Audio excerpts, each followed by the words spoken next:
where No Child Left Behind, and they would drive a single school bus 2 hours one way to pick up one kid and bring him back. And I was like, that is compassion turned pathological. Like that's nonsensical.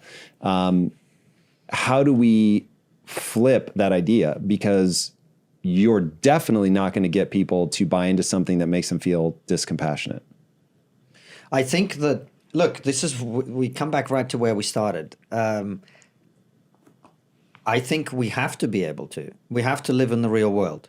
If we do not live in the real world, we will not survive. So you'll see right here with Tom, I mean, he's bringing up something that we got to really get right into, is if it's something that is going to offend, it's not going to make it and nobody's going to get behind it. If it's something that is going to be, mean, offensive, hate speech is what that ends up leaning over to.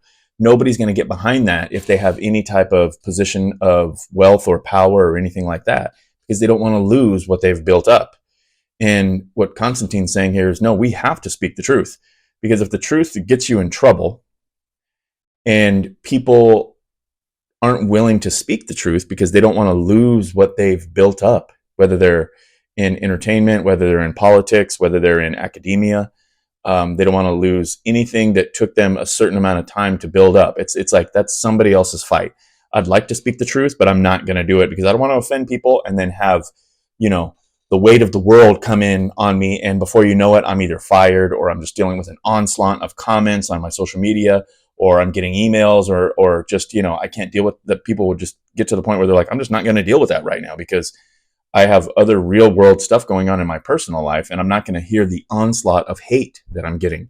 Any person that is in a position where they can influence other people, again, it could be politics, entertainment, local politics or local service. It could be somebody who's in education or academia. And then it's, of course, parents. I mean, that's like the least area that we should be concerned with, of them being influenced by offending their children, but they are.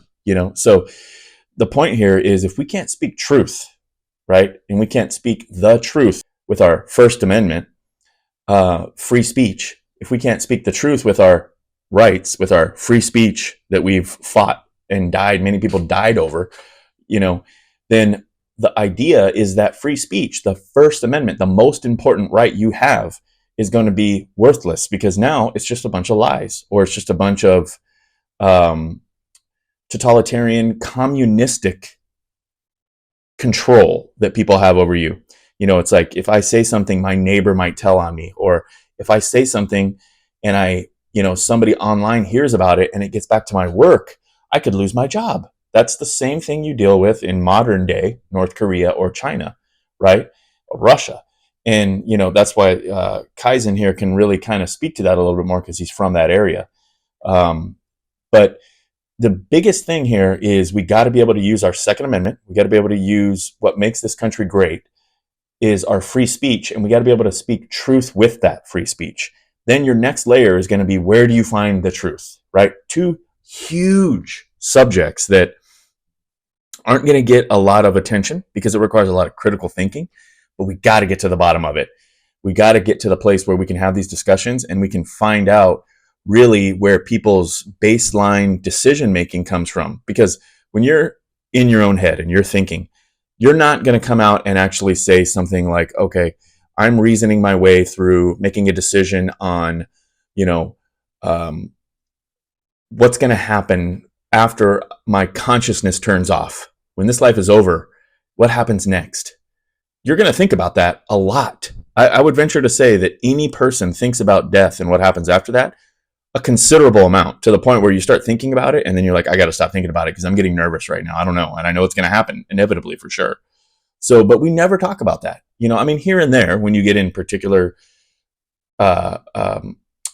comfortable areas that you're talking to somebody that you know and trust, but you're not going to come out and go tell your coworkers about what you think is going to happen after we all die, even though we all have that in common. We have a lot of other different things in our lives that we share as humans.